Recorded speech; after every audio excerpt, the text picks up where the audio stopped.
Welcome to session 2, Public Art in the City. This session will shed light on questions like, what do urban planning, architecture and public art projects have in common? And will explore the connections between contemporary public art in Mumbai and the urban space. Our speakers are Mehta, art consultant and director of the Loft at Lower Ratan, Batliboi, senior architect, Leandre D'Souza ArtOxygen co-founder and curator of Encounters. They will be in conversation with Durga Gawde, artist and visiting faculty at ISDI classes in Mumbai. Before Durga takes over, a little bit about our speakers. Mehta is an art consultant, curator and author. She has worked internationally as an arts manager and a curator, facilitating residencies and art exchanges at 2 self-driven arts project spaces, the erstwhile Arts Reverie in Ahmedabad and the Loft at Lower Mumbai. She has worked on several public art installations and curated exhibitions for various galleries and corporations. She has directed the Kalakara Arts Festival 2000 and the Ahmedabad International Arts Festival. More recently, she curated a part of the RPG Enterprises Art in Public Places program in Mumbai and an exhibition at the Mill Owners Building ATMA in Ahmedabad. She was founding editor Art India and contributing editor Hong Kong Sculpture News. She has authored a book of interviews titled India 20, featuring leading contemporary artists, and 2 works of fiction, a novel, The Waiting Room, and a book of short stories, Unseasonal Rain. She has edited books on contemporary Indian art, including one on F.M. Hussain by Aziz Gupta. Leandre D'Souza holds a master's in arts criticism from City University. Since 2009, she's run ArtOxygen, which is aimed at curating and producing arts projects in public open spaces. Since 2010, she's been organizing Encounters, a public arts festival dealing with issues affecting the everyday life in Mumbai. In September 2013, she was invited to curate the participation of Indian and international artists at the biennial high-end art project at High-End Sun Temple in South Korea.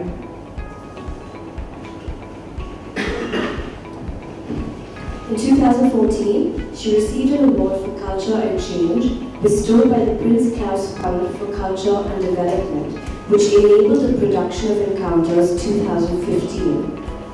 She also curates independently and has recently done so at the Sensorium 2015-16 Art Festival for the Suryaparanta Goa Center for the Arts, among others. Ratan Batliboi is an alumnus of Sir J.J. College of Architecture. He is one of the leading architects in Mumbai and heads the prestigious firm Ratan J. Batliboi Consultants Private Limited, an innovative, progressive architecture firm established in 1988. He has been actively involved in urban design projects in and around Mumbai for the last 20 years. Some of the diverse works in urban design and planning include the Marine Drive Makeover, Bandra Learning Ceiling, the Yamuna Bridge, and various architecture, interior, and retail design projects. His firm belief lies in an integrated approach to design by challenging conventional beliefs of aesthetics and planning. It engages with a multiplicity of interdisciplinary issues concerning cost-efficient, effective solutions which have the characteristic hallmark of good design. Durga Gawde graduated with a BFA in Sculpture from the Rhode Island School of Design.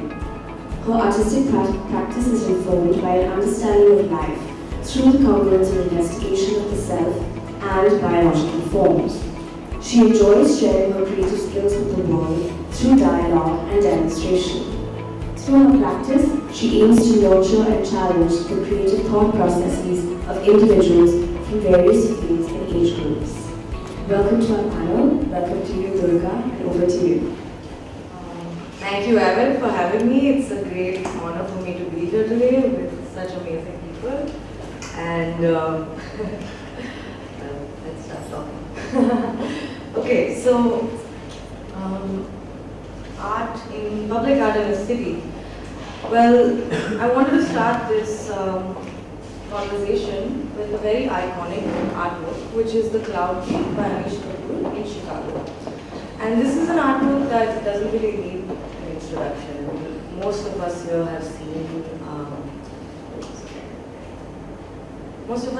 this artwork and the effect it has had on that particular city. And it's a very reflective surface where, all the people that surround it kind of get immersed inside it, they get pulled towards it. And the interaction that the public has with this artwork is ever changing because the images that get reflected on this artwork keep changing according to the people that are present in that particular moment. And now there is this conversation about painting it black, meta black actually, which is the densest black known to mankind, which Anish Kapoor has been part of developing. So the first question that I would want to open with is, what do you think about an artist intervening in a very iconic sculpture, which he himself has made?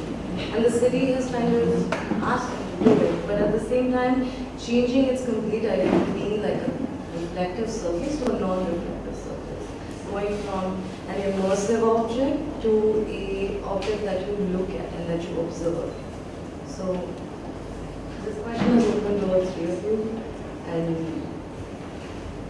in the case of Cloud Cave, it's been there at that space for so long that it's very much part of the identity. That makes people, when they visit there, they visit Cloud Cave, and the different perceptions that work will give you. So that work is always, it's really alive, and that is very much part of Anish's sensibilities, even though his tendencies are modernist. He has this subtlety that he really tries to bring together different elements of spaces in which he is placing these grand works. I wouldn't call them objects because it's a work that is constantly moving as you move around that work. So,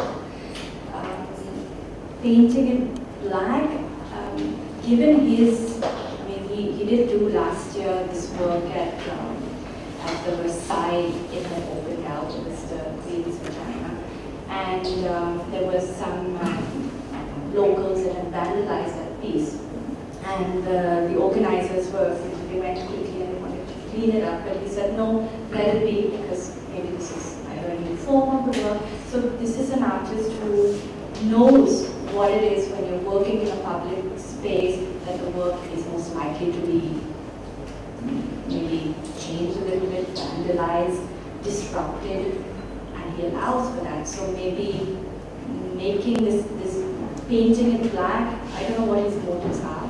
We will need to find out what his intention is. But maybe the whole idea, what he's experimenting with, is the idea of the black hole. I don't know. He's just sure of that. I think it's the artist's prerogative to change a work as and when, just because it's been made for a public space and then commissioned by the city, so to speak. Does not mean the intellectual property rights of the work get handed over to the city. So the artist is in full control of the artwork and can decide what to do with it. I mean, there have been artists who said, working on a project, that what if 10 years later I wanted to paint this another color, or I want to transform it or break it, will you allow it? So I think these are questions that organizers have to think about, that the intellectual property belongs to the artist as well. In this case, because it's a public partnership with the artist, so it's not entirely belonging only to the artist, because a certain amount of money has been paid to own that art. So I can imagine it's a prerogative. Originally as a reflective surface, it was probably an interactive piece of art. Suddenly, if you paint it black, it probably becomes objectified. It becomes a big black object in the landscape.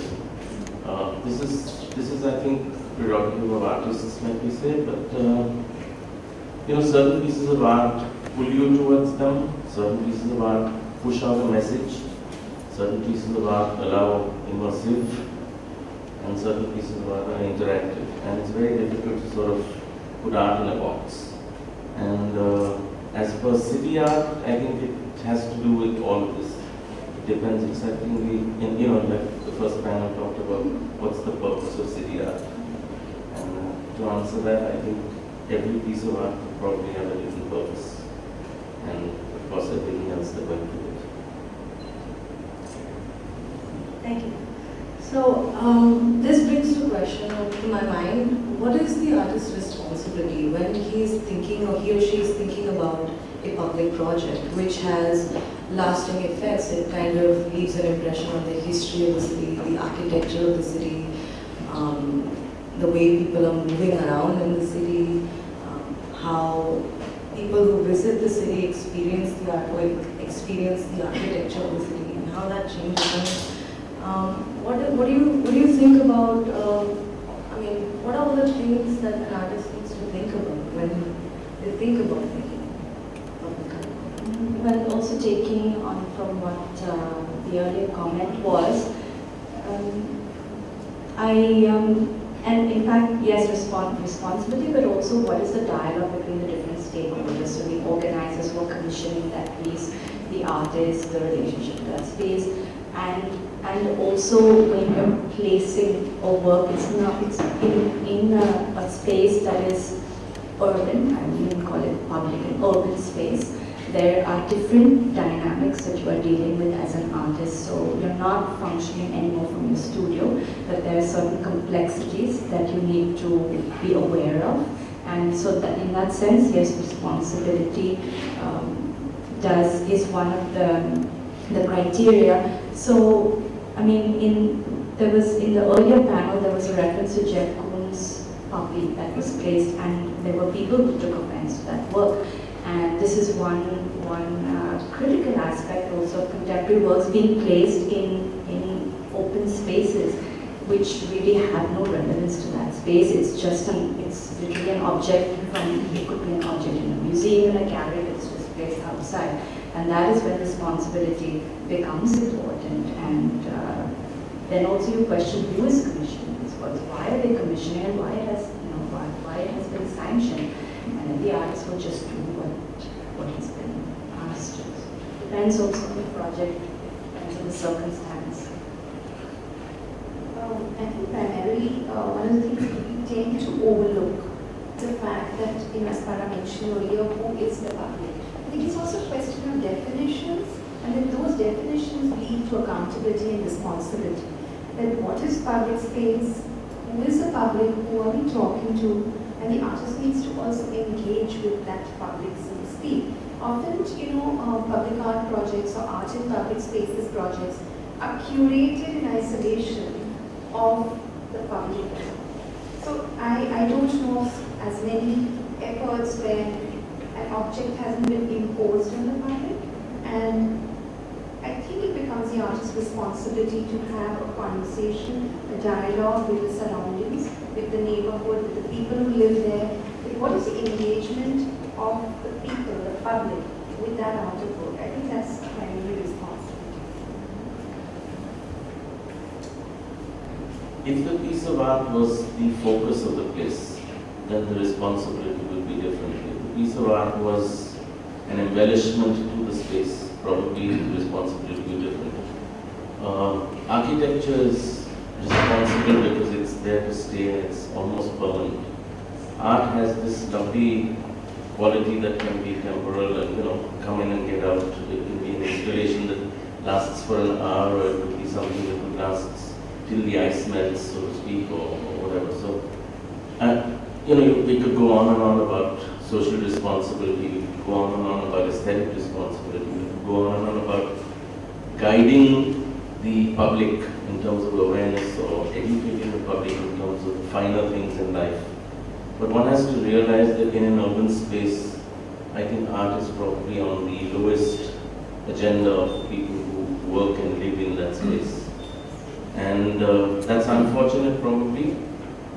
Also in our Bombay environment or city spaces in the Indian context, I think one is dealing with crowds and densities and dust and noise and pollution and everything else. Art sort of gets lost in that. So how do you make it big enough to be visible and responsible and make an impact on people's lives? And how do you keep it small and not imposing and not the artist's comment on people's lives? So it's a mixed bag. We don't know what talking about stuff. Thank you. Well, you kind of brought up, the kind of question of public choice. What are some of the things that we need to think about in terms of how it's been received, considering people's opinions from those particular places, or understanding the history of where this artwork is going to be placed, or it's going to be, like you said, it could be temporary, it could be changing, it could have different kinds of effects on a particular spot. So, well, could you elaborate a little bit on your thoughts about public choice, and will you help us understand, well, are we sort of imposing things, are we directing the audience, or what kind of, not just thinking about the artist and what the artist is doing, but also as people who make these public projects happen in a space. Like, what are some of the things you both think about, when you are even thinking about artists for a public space? I just like to talk in the context of the two projects that I've done. One was 20 years ago. This was a sculpture which is installed in Priyadarshini Park in Agency Road. It just so happened that the park invited a corporate house to install this artwork. And the corporate house already had this need to create an arts in public places project. So a partnership was forged. And that sculpture is still there. It's a tree by Leandre D'Souza, who's an artist from the south. And in the context of the park, it worked. In terms of the material quality of the medium of the artwork, it worked. But I recognize it. I recently went to the park and people were just kind of walking around it. It had just become like one of the trees in the park. It was no longer an artwork in a sense. So it made me recognize that while we conceive of these projects, they're almost like they're conceived in isolation and removed from the actual public, so to speak. There's also this actual real difficulty of working in India when you're dealing with permissions, processes. We had installed recently, 20 years later, a work by Batliboi right opposite Crawford Market in an island. And it was just summarily removed the next morning by another department because they said, well, you didn't get permission from us. And then they locked off the feet of the sculpture. So, it's this sort of daily damage control that you're working with in a public space in India. And for me, the biggest frustration is that we're not sitting with a map of the city and plotting spaces and coming up with a comprehensive plan. It's very random. Politician's grandson decides that, well, 10 artists of a certain community should be given these little islands and money to create projects. So if you take Worli Sea Face as an example, there's a work by Sunil Padwal, Rubla Nagi, and 4 or 5 unknown artists that dots that whole landscape. And what is the narrative on that landscape? Nobody has any clue as to what's going on. So it's like a random imposition, according to me. And I think that it's really important that we had a policy about art in public places, that it cannot be at the will of any corporate house or any politician or anybody who decides, well, I would like to have this object in the public space. Whose space is it? I think the public has a choice. So, and as I talked about the airport project, as wonderful as some of the artworks are, the fact is it is a public-private partnership, it is public money, where is the accountability? Was there any kind of open contest in which curators from all over India applied and we decided what was important for Bombay Airport? Did the public have any kind of say? If you look at the budgets that went into that project, you recognize that it's already being created for a limited number of people, is the public ever going to access it? If you don't have the money or resources to take a flight out, you're never going to see that artwork in the way it's been installed. And it's not a critique of the project. I think it's great that these projects are happening.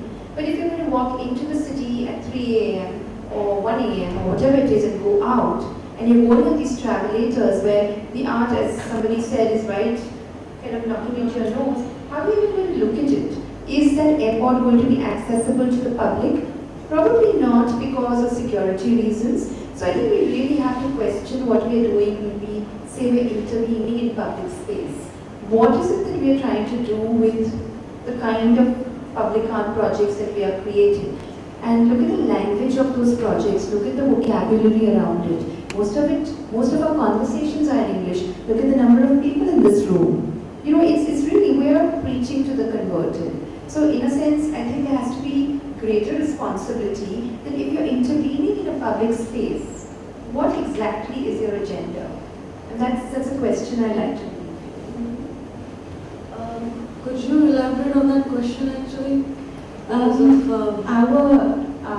approach has been actually, when we started with trying to question whether we can sort of stretch the aesthetic model, honestly.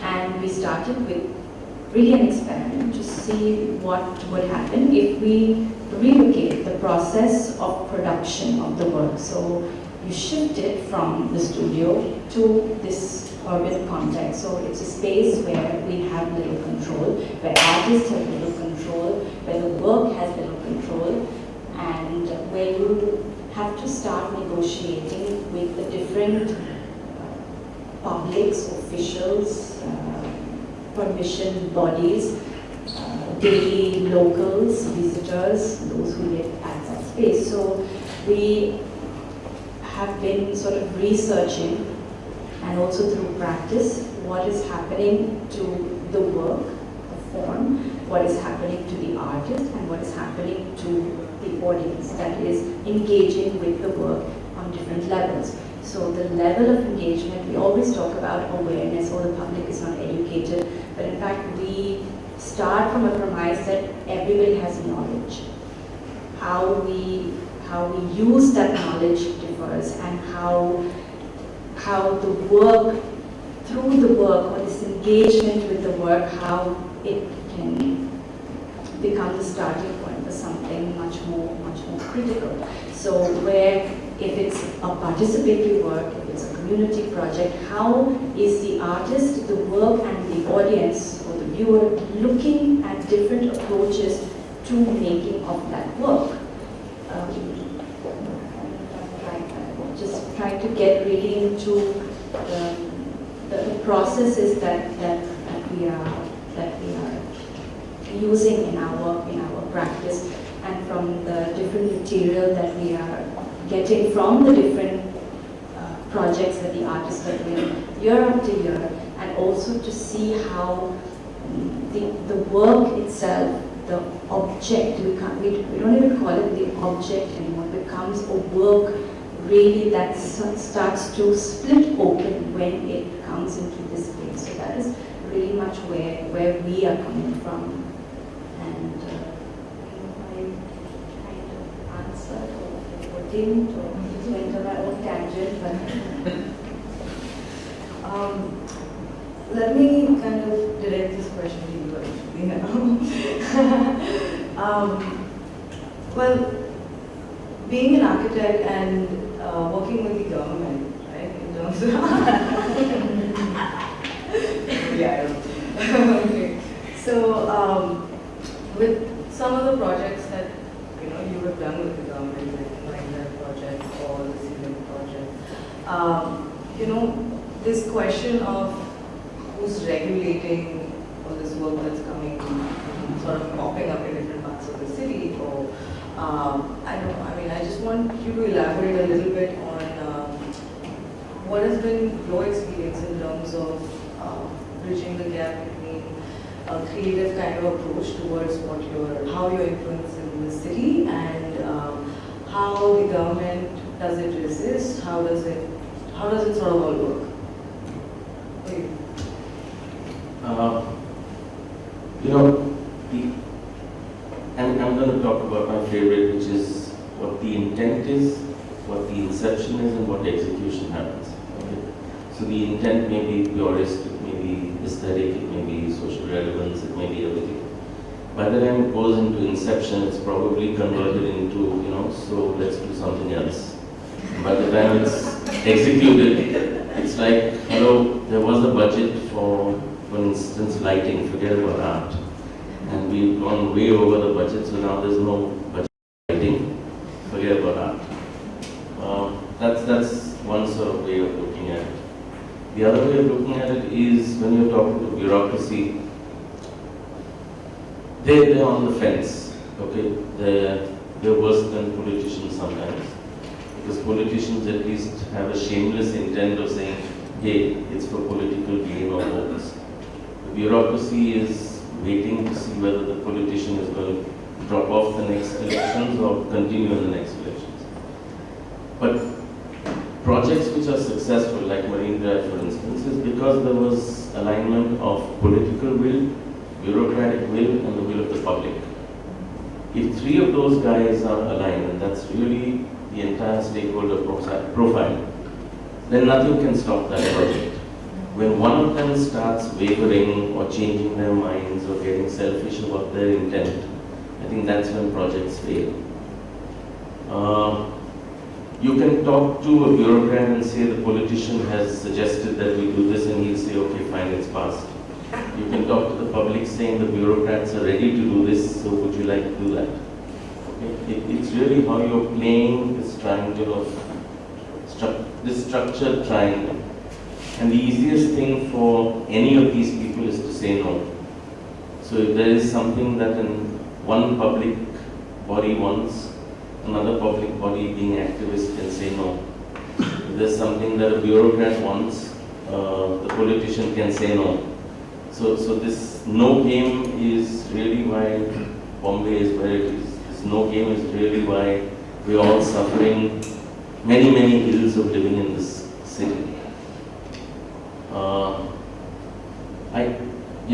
5% of my work stays as designed, and 90% of my work, 95% of my work starts becoming, or my time becomes managing these pointless agendas.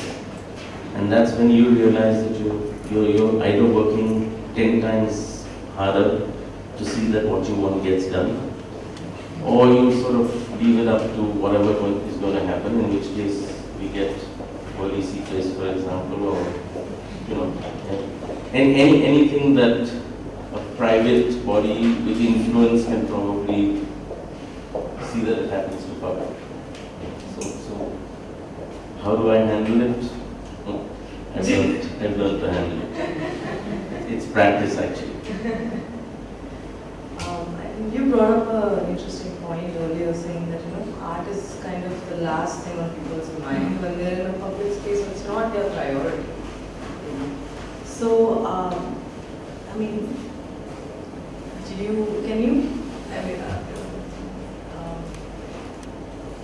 Can I add something to what he was saying? In fact, the current project that we're doing at VT Station, we started actually these interventions at VT last year when we were looking at a project on mobility. And we noticed that the station per se, as a space, it's extremely difficult because everyone is constantly moving. So everyone is preoccupied, they have to get somewhere. So in that case, yes, a work of art is really, nobody's going to stop. So the biggest challenge for the artist and us was how do we get people to engage or become a part or notice that there's something around them that is disconnected from their usual daily track. And in fact, yesterday a journalist had written about this and looked at one of the specific works from this edition, which is a goods trolley, and it's something that is familiar at that space, and how the artist then places these delicate elements. He places flowers, a lotus pond, a fish, like there's fish swimming in it, and the fish have babies in it, and the lotus, day after day at the station, one day it emerges, then it dies, and this whole sort of natural ecosystem in this space that is constantly moving, and how in a very silent way this work is trying to connect people that would not normally even connect them for a second. And so I think I don't know if that's I'm not trying to answer it, but just in a way how we try, or how the work might, or how even the artist presence and engaging with, speaking to people, how that might create these connections. And it's a connection that it's actually quite amazing and absurd also for an artist to ask you. Last year there was one artist who started asking people to share personal objects with him that will become part of this sculpture and archive reflecting the city. And he didn't want people to participate, to give him the object immediately. So he wanted them to go back, think about the work, and then return later with the object. So that also is, it's a different kind of connection, and you're looking at how to I don't know what, maybe the person is left with just the memory of that strange encounter. So just some thoughts. And in terms of permissions, this is one aspect that we have to battle with all the time, to the point where even this year we didn't know if BT was going to give us the permission, in fact, and we were ready also to go guerrilla. All the artists were ready to anyways invade the station or invade the trains with their works. Just the scale would be different. And they told us, when we got the permission letter this year, they wanted to know who were the artists and what were their nationalities. So I gave them the list of artists from Hong Kong, Italy, right? And the guy tells me, why are you having Chinese artists here? Do you know what is going on politically? So I said, but they're not Chinese, they're from Hong Kong. So, and then he was like, okay, fine, that's fine, but no video works. And Owais had a work that he was working on for 8 months. So, and these big trunks at the side. So what are we going to do if they stop us? Because that's a site that you're constantly asked by the police, by the security, by the army, by the station managers, by people, what is going on there, where were your permission letters. So we took the risk and we had the video anyways. We said, we worked on this for a long time, and luckily we managed. And also to what you were talking about, Crawford Market, in our first year, in fact, we didn't get the permission at Crawford Market. So one of the artists, Pradeep Mishra, he said, he started spending a lot of time over there, and he kind of tried to inverse that process.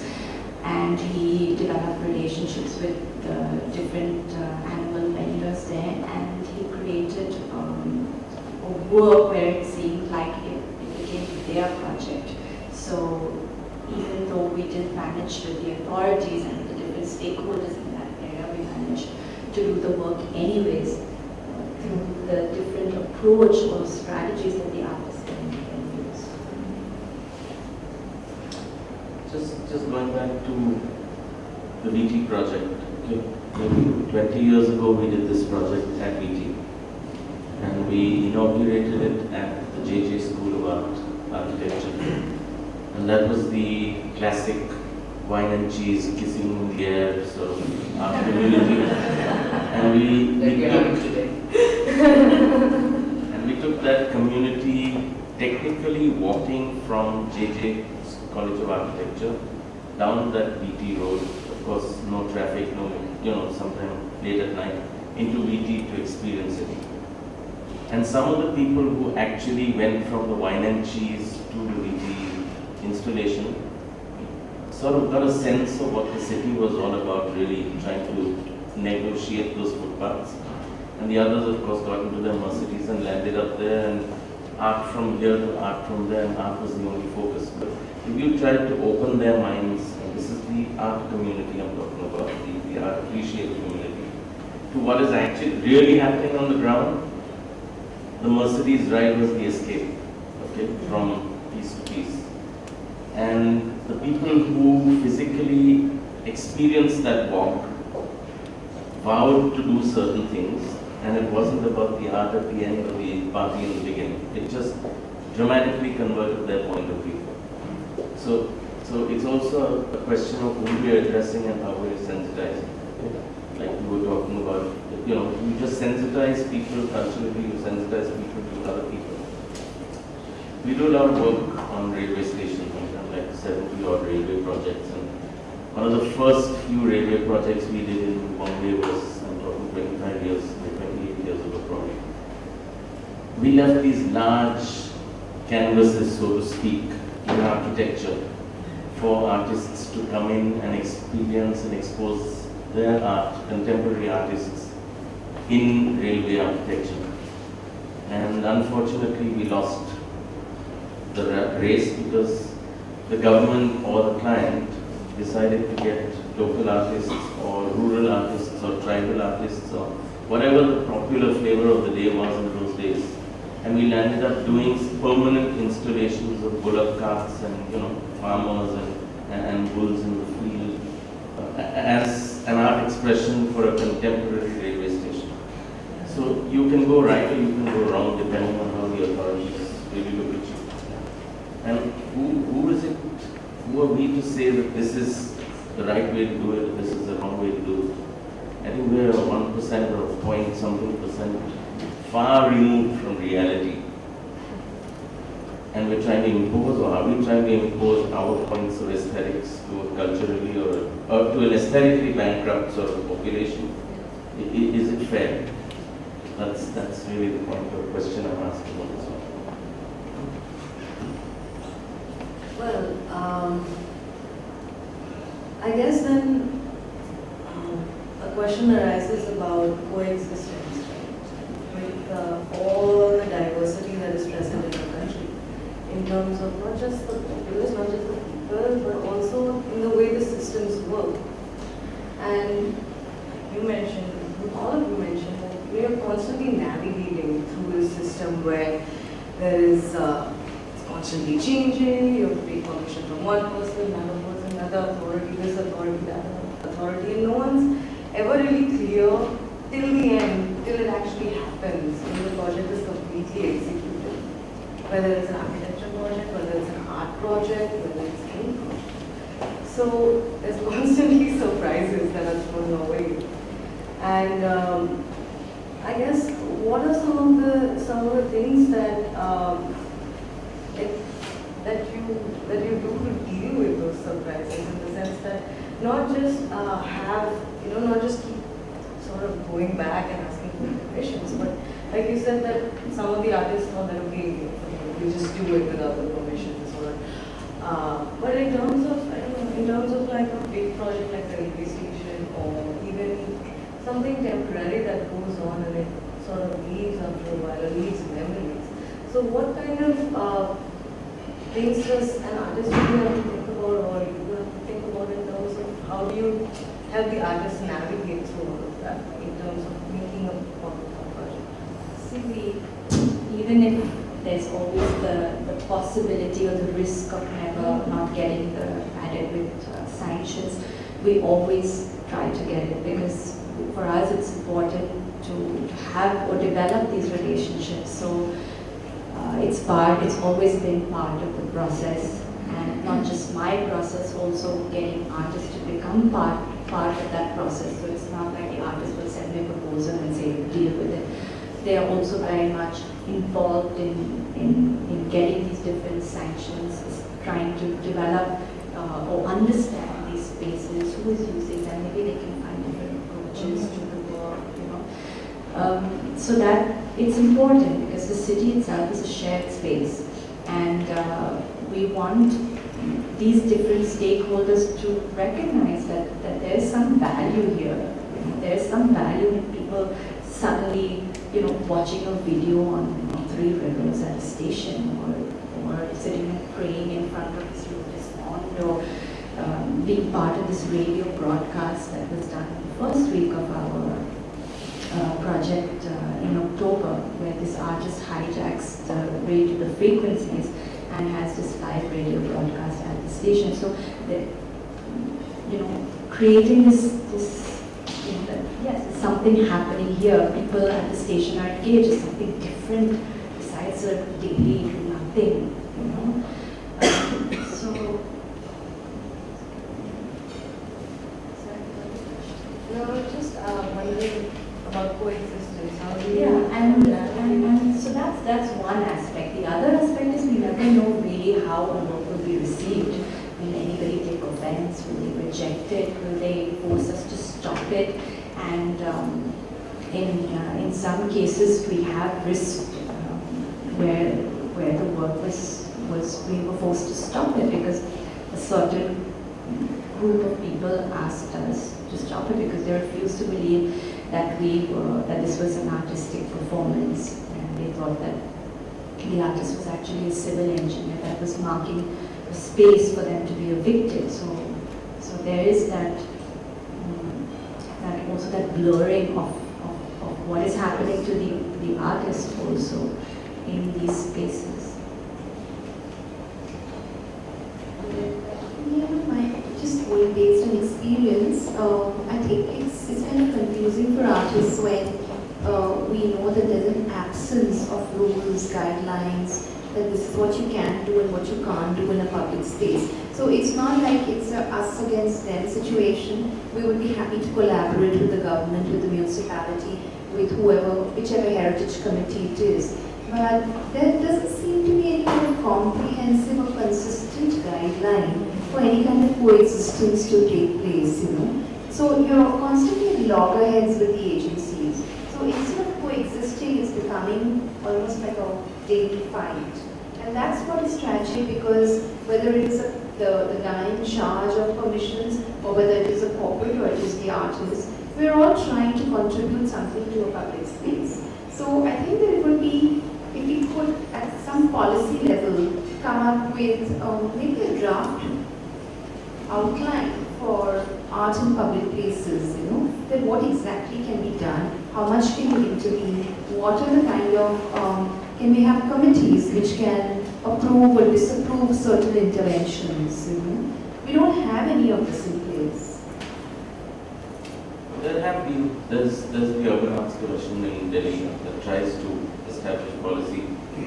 But sitting in through several meetings on several of our projects, it really depends on who's on the committee at that time. It depends on what time of day your project comes up. It depends on how tired, sleepy, active the committee is to get it passed or not passed. Okay? And policy is also a situation where you have to talk about active art versus passive art. Okay? It's very difficult to establish policy which is sort of broad brush across, and then you get these pointless policies which anybody can interpret whichever way. And interpretation, to me, is a source of corruption. So I'm interpreting it like this, but the other guy is interpreting it like that, but I can influence him to interpret it the way I want to, etc., etc. Taking out to public spaces, I participated in this exceptional sort of activity which was popularizing art through sport. Sachin Tendulkar was at his prime when we did the 10 Art project at the NGMA. The NGMA in Mumbai has about 18,000 footfall in the year. The entire year sees 18,000 visitors come there. We did Sachin's project, which is really getting 10 artists together, interpreting Sachin's life and putting up sculptures, video installations, art paintings, etc. And we got about 15,500 people in the 2 months that the exhibition stayed up. The point I'm making is, yes, we popularized art, And we wanted to take this exhibition to cricket stadiums when the World Cup was happening, when the IPL was happening. And unfortunately we couldn't, because patronage there was not about taking the art everywhere else. Patronage was about, this is cricket, this is not art. Yeah. This is public space, this is not. We'd rather have a Coca-Cola ad than a piece, done by Sunil Gawde or So it was a crazy situation. And then that's where you realize the resistance to art, because either they don't see the value of the people's interaction with art and the overall impact that it makes on people's lives, or they just see it as a vestigial sort of proposition saying, it's not adding anything to my match or my stadium or my purpose. So these are the things that we're going to be coping with where patronage is concerned.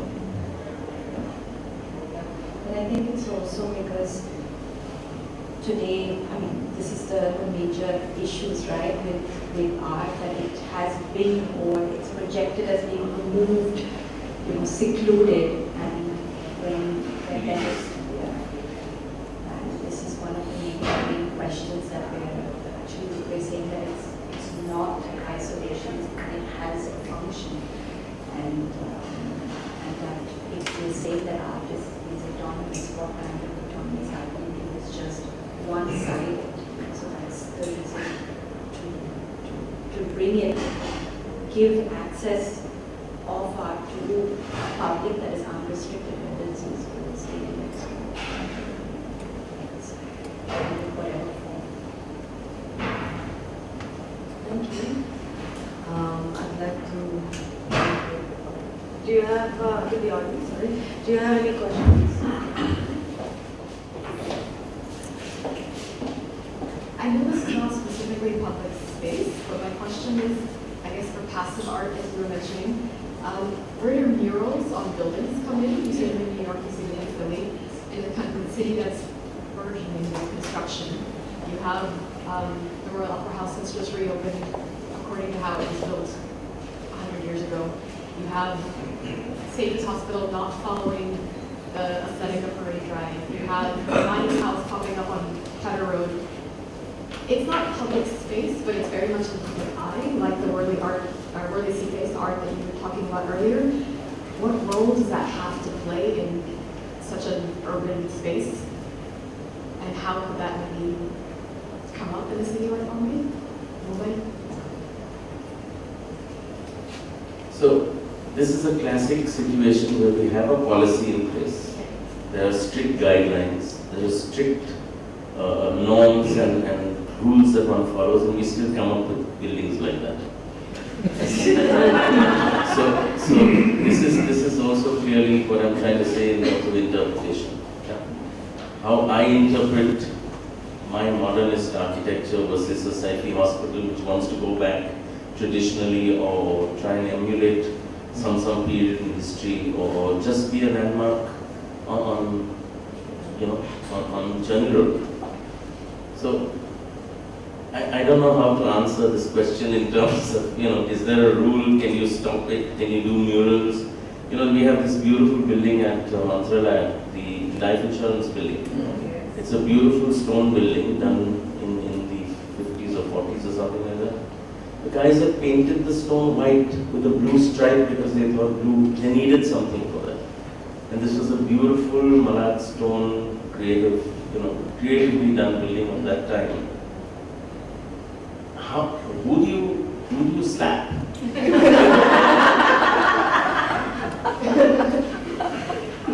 It's also a question of violations, I think we have complete disregard for any kind of rules. It's the Indian mindset. If it's a rule, bend it, break it, flaunt it. Yeah, That's how there is a way to bend it, break it down. How is it possible to contain it, especially this is your daily life? How do you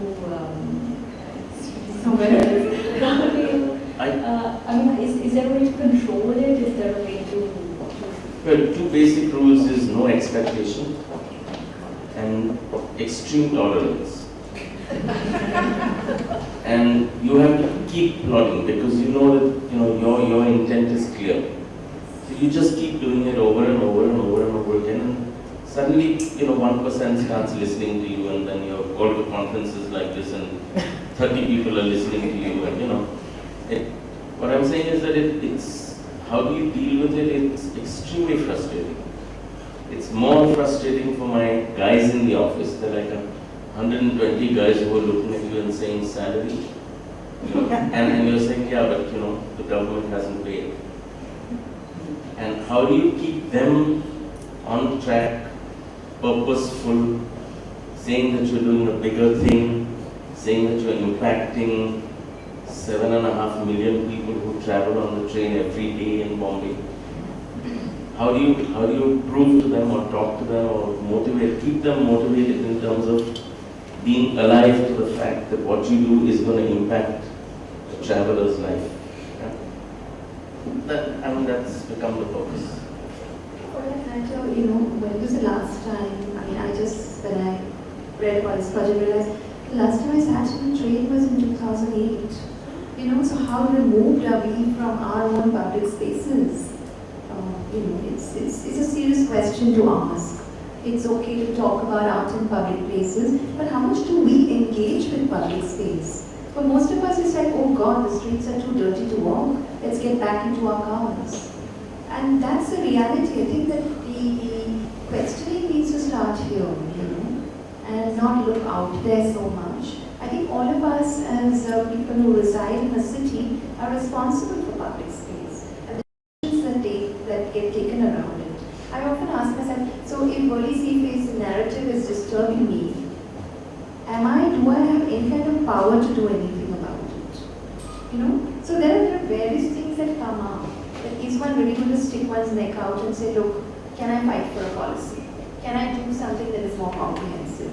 I remember sitting in the office of an architect in Ahmedabad who's done the riverfront project, and we looked at the map of the city and we said, wouldn't it be interesting to plot sites along the city and have a decision to say that, look, in the next 10 or 15 years, the city of Ahmedabad will function as a site for contemporary art.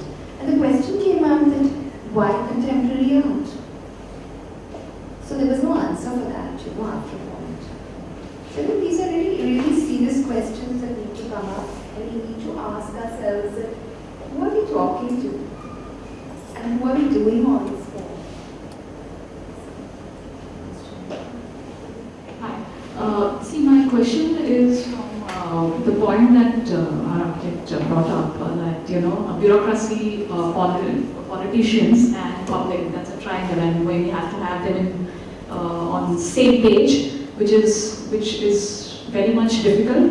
But what do you, as artists and even as you must have dealt with, the bureaucracy and everyone, what do you think is the least resistance path that we can take, and what kind of public interaction that you would require to get these projects installed and working? Thank you. This is a question to you as well as, I would like to hear your viewpoints as well. Thank you. So to me, it's just alignment. Okay, Marine Drive project fell through the cracks because D Road didn't like what G Road was doing, and E Road didn't like what A Road was doing. And A Road knew more politicians than B Road, and C Road knew more chief ministers. And therefore, do you have trees or you don't have trees, and do you put a cycle track on Marine Drive footpath, and do you put a doggy poo place? And so the government said, okay, if that's the scene, sort it out yourselves, because as far as that is concerned, we're stopping work on Marine Drive. And that's what they did. They just stopped work on Marine Drive. So the city lost out because the public here, for the first time, screwed up. The politicians were all gung-ho. Of course, the Congress did it during their time, and the BJP and the Shiv Sena, who owned the BMC, said, you guys got the glory, so why the hell should we maintain it? And therefore they don't maintain it. But that's a separate issue. And the bureaucrats, like I said, are sitting on the fence and saying, until I get a directive from the top, we're not going to do anything. So how do you get that alignment? And that alignment is through pressure groups, if the public is serious about it. There are several bureaucrats who attend social functions and cocktail parties these days. Okay, because of course they're invited to every big industrialist's party. It's very easy if they can be influenced by the influencers. And then they take it upon themselves to start looking at projects which will be in the interest of public. Politicians will do things in the interest of public. But then you can't blame, sort of tribal stroke, rural stroke, college art coming out because it's cheaper, easier, faster to get done on the city's level. It's all about how you negotiate, and it's only negotiation and persistence, perseverance. That's the only way to move forward.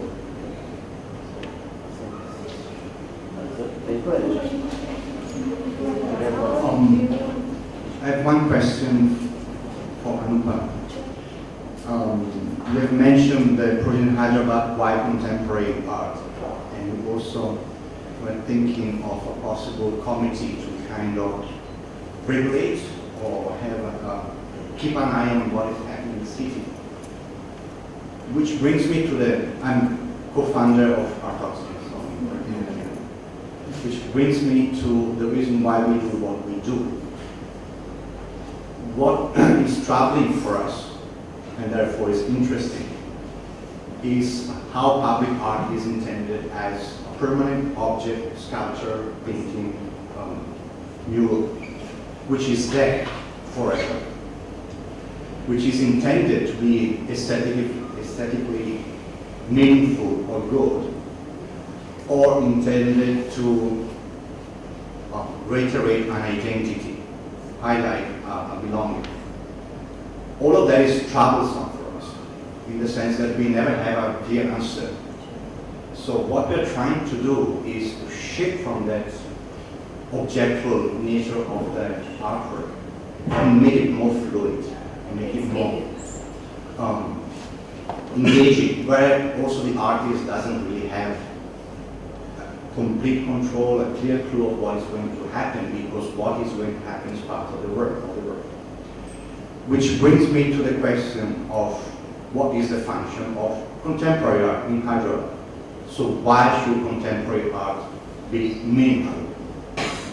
And the kind of answer that we are coming up to after several years of working in the field is that the artist is an agent for innovation. The artist connects the dots. And working in public space, engaging with people, somehow is part of this connecting the dots. And the participants, which are not just public or audience anymore, but a consistent part of the work, they start connecting the dots as well. Because everyone can do that. Everyone can do the game of the thing. So what is the relevance of this for municipality, for citizens, for a community? Is this of any relevance besides beautification, besides political highlighting of a specific identity? So actually this project was in Ahmedabad, and because I was suggesting contemporary art across the city, and there would be artists from across India, their first take was, well, why not artists from Gujarat? The second thing was, why contemporary art? Why does it have to be, why can't we have students paint, and why does it have to be well-known contemporary artists? So I was trying to, from a curatorial perspective, I was looking at the city as a site for contemporary art. Okay? So their logic was, why are you talking about artists from across India? That was the first question. And the second question was, well, works by contemporary artists across India would be expensive, so why should we waste money, and why don't we get students to make this? Just going back to some of the things that Ratan said, I think that the people who are making the decisions don't seem to understand what the purpose of public art could be. And it doesn't have to be a permanent object. It could be a site-specific installation that disappears. It could be a performance. It could be a festival. So, how do all of these things engage the public per se? I don't think Again, it's a question of interpretation. Painting the building in white and blue. Exactly. Taking one last question. So just a thought actually, because the topic is public art in the city. A case to make public art in the city is always, if you look at the economic aspect of it. Just a random thought that came to me. I mean, look at Kochi, okay, the Biennale. It's getting tourism, it's getting money. Look at a particular area. If you encourage public art, you're beautifying it, A road, B road, D road, your property value of A road, B road, D road will come. So suppose to convince, you spoke about the stakeholders, the decision makers, if they look at it from, I mean, obviously the good stuff is separate, but in other cities internationally also, the monetary aspect is converting these decisions and making it happen. So I wish that would happen in Bombay. Or wherever we want. Well, it's in a small scale and very, there are certain bodies that we do have in Bandra. We've got this, it's called Bandra West Residents Association, something like that. And they do have a small little festival that is now, last year it got branding by Times of India. In fact, we were involved in. Times of India is branding everything. No, That's all. I mean, it was. I mean, we did do for what it was 15, 20 days works, contemporary works. It was, I think, the first time that they had. To offend Times of India branding, they were then selling that to their advertisers and making money off it. They're branding the festival every week in your counters. No, the whole point is that this association that has been given the mandate to take care of that site, unlike the example of Marine Drive, where there is this constant miscommunication and power play between A ward and B wards. Here, there's a group of people who is activating these spaces and creating this sense of identity of this place in different ways, where they have food festivals and music and contemporary art and all sorts of things. But they're doing it, and so this is one. It's a small example, and it's happening. I don't know how it will grow in different neighborhoods with different citizens groups or bodies that have the mandate to and have the possibility to access such funds in a way also, and get also practitioners involved in different ways. The Edinburgh's classic example of how the city has used the arts for commercial gain and tourism. I just attended a presentation on that. Asra, just a quick stupid suggestion. Asian Paints, for example, their marketing or advertising budget must be a couple of 100 crores.